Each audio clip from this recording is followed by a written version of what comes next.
नमस्ते विद्यार्थियों, डॉक्टर कीर्ति की हिंदी की दुनिया में आपका स्वागत है। आज मैं आपके लिए पत्र लेखन हिंदी व्याकरण के अंतर्गत लेकर आई हूँ और इसका हमने आज का विषय रखा हुआ है अपने जीवन में पिता की महत्वपूर्ण भूमिका को अधोरेखित करते हुए कृतज्ञता ज्ञापन करने वाला पत्र लिखिए। विद्यार्थियों, आप जानते हैं कि पत्र दो तरह के होते हैं, एक तो औपचारिक पत्र और दूसरा होता है अनौपचारिक पत्र।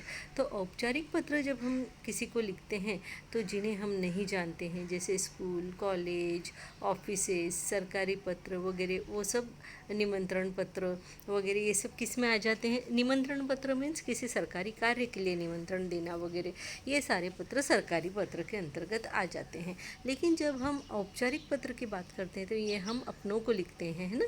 जैसे माता पिता, भाई बहन, मित्र, सहेली, रिश्तेदार, इनको मामा मामी, नाना नानी, चाचा चाची, बुआ फूफा, इनको जो लेटर लिखे जाते हैं वे सब लेटर जो है हमारे अनौपचारिक पत्र लेटर के अंतर्गत या अनौपचारिक पत्र के अंतर्गत आ जाते हैं। तो जैसे कि आज आपने टॉपिक देखा कि जीवन में पिता की महत्वपूर्ण भूमिका, उसके लिए कृतज्ञता व्यक्त करना है। यानी पिताजी हमारे लिए हमारे जीवन में कितने महत्वपूर्ण हैं, उनका जो हमारे जीवन में महत्व है, इम्पोर्टेंस है, उसको हमें बताना है और उनके प्रति कृतज्ञता व्यक्त करना है, धन्यवाद व्यक्त करना है, उन्हें बताना है अपने शब्दों में, अपने भावों से, शब्दों में लिखे हुए भावों से कि वो हमारे लिए कितने ज़्यादा इम्पोर्टेंट है।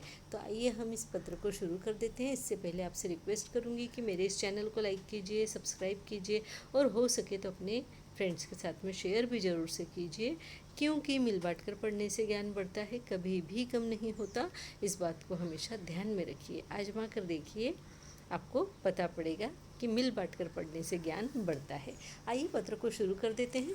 क्योंकि ये औपचारिक पत्र है, इसके अंदर हमें विषय नहीं लिखना है, ठीक है। तो हम शुरू करेंगे। सबसे पहले हम तारीख लिखेंगे।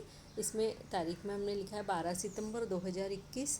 एड्रेस लिखा है आपको अपने घर का एड्रेस, क्योंकि आप अपने पिताजी को लिख रहे हैं तो आप तो हॉस्टल में रह रहे हैं, या आप समझ लीजिए कहीं भी बाहर किसी दूसरे शहर में रहकर पढ़ रहे हैं और आप वहाँ से अपने पिता को पत्र लिख रहे हैं, तो आप अपने घर का एड्रेस यहाँ पर ऊपर लिखेंगे।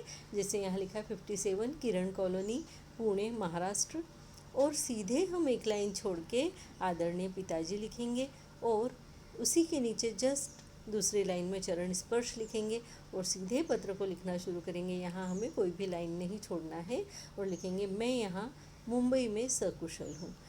मुंबई लिखने से हमें पता पड़ रहा है कि पिता जो है वो पुणे शहर में रह रहे हैं, आप मुंबई शहर में रह रहे हैं, ठीक है। तो हमें ये थोड़ा सा हम हाईलाइट करेंगे इस बात को, तो ज़्यादा अच्छा रहेगा। मैं यहाँ मुंबई में सकुशल हूँ, आशा है आप भी कुशलपूर्वक होंगे। आपका पत्र आज ही मिला। पिताजी, आप मेरी पढ़ाई के लिए बहुत चिंतित रहते हैं। मैं आपको विश्वास दिलाता हूँ कि ऐसा कोई कार्य नहीं करूँगा जिससे मेरी पढ़ाई प्रभावित हो। अब यहाँ देखिए, क्योंकि पिताजी हमारे जीवन में बहुत महत्व रखते हैं, है ना, इसलिए हम उनको ऐसा विश्वास दिलाना चाहते हैं ना। पुत्र अपने पिता को ऐसा विश्वास दिलाना चाहता है कि आप बिल्कुल चिंता मत कीजिए, मैं यहाँ पर ऐसा कोई भी काम करने वाला नहीं हूँ जिससे कि मेरी पढ़ाई की तरफ मेरा दुर्लक्ष्य हो जाए, और मैं यहाँ मन लगाकर पढ़ रहा हूँ। ये भी लिख रहे हैं यहाँ पर, है ना।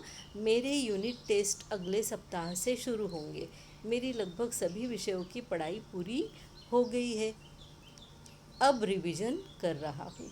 तो हम बता रहे हैं कि अगले हफ्ते में जो है टेस्ट शुरू हो रहे हैं, इसलिए सारे जितने भी सब्जेक्ट का जितना जितना पोर्शन करा है सबकी पढ़ाई हो गई है, पूरी हो गई है और अब रिवीजन चल रहा है। अब बहुत से विद्यार्थी बोलेंगे रिवीजन जो शब्द है ये तो अंग्रेजी शब्द है, तो लेटर लिखते समय बच्चों को एग्ज़ाम में समझ में ही नहीं आता कि अब हम क्या करें, तो कम से कम आप अगर इंग्लिश शब्द को ही हिंदी में लिखना चाहते हैं तो उसको आप कम से कम मात्राएं सही लिखें। इस उद्देश्य से मैंने यहाँ पर रिवीजन शब्द, यूनिट टेस्ट, ये सब शब्दों का यूज़ किया हुआ है। अब देखेंगे इसके बाद में हमने जो है पैराग्राफ चेंज कर दिया है और आगे हम लिख रहे हैं, पिताजी, आप परिस्थिति अच्छी ना होते हुए भी मेरी फ़ीस समय पर भरते हैं। उसके लिए चाहे आपको दिन रात काम क्यों न करना पड़े, इस बात का मुझे पूरा भान है। यानी मुझे इस बात के बारे में पूरी तरीके से अच्छी तरीके से जानकारी है। आप जैसे माता पिता पाकर मैं अपने आप को बहुत ही भाग्यशाली समझता हूँ।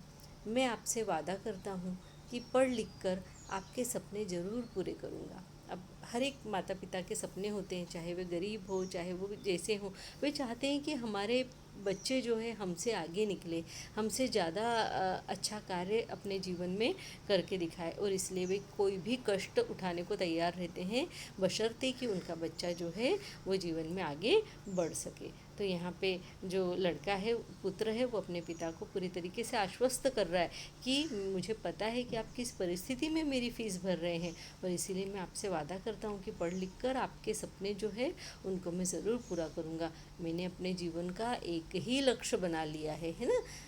मैंने अपने जीवन का एक ही लक्ष्य बना लिया है कि पढ़कर आपको एवं माँ को एक सुखी और खुशियों से भरा जीवन दे सकूं। यहाँ एक लाइन हमने और लिखी है कि आप जैसे माता पिता पाकर मैं अपने आप को बहुत ही भाग्यशाली समझता हूँ। ठीक है, तो इस तरीके से हम यहाँ पे लिखेंगे, जिससे कि पिता को पता पड़े कि आप उनका कितना सम्मान करते हैं, कितना आदर करते हैं, आपके जीवन में वे कितना महत्व का स्थान जो है रखते हैं। इन शब्दों से हम वो व्यक्त करना चाहते हैं।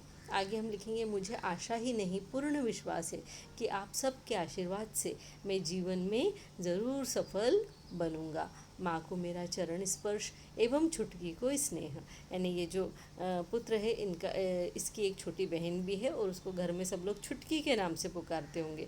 तो यहाँ पर छुटकी को स्नेह, क्योंकि जब हम घरेलू पत्र लिखते हैं, हमारे माता पिता को लिखते हैं, तो हम वही नाम का उपयोग करते हैं जो हम घर में एक दूसरे को बोलते हैं, है ना, भाई बहन। तो उसी तरीके से हमने यहाँ पर लिखने का प्रयत्न किया है कि छुटकी को स्नेह, आपका पुत्र रतन कुमार, और नीचे आपको ईमेल आईडी देना है।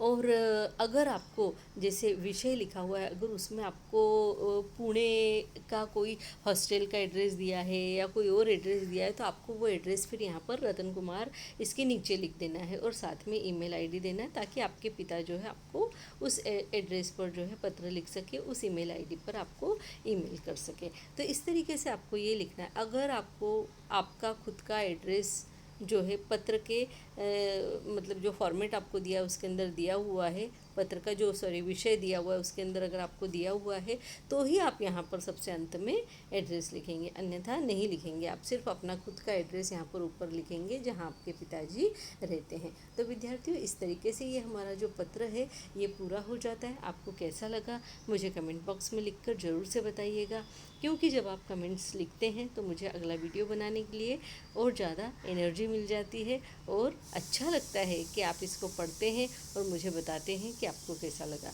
तो मिलती हूँ आपसे अगले किसी अच्छे से वीडियो में, तब तक के लिए धन्यवाद, नमस्ते।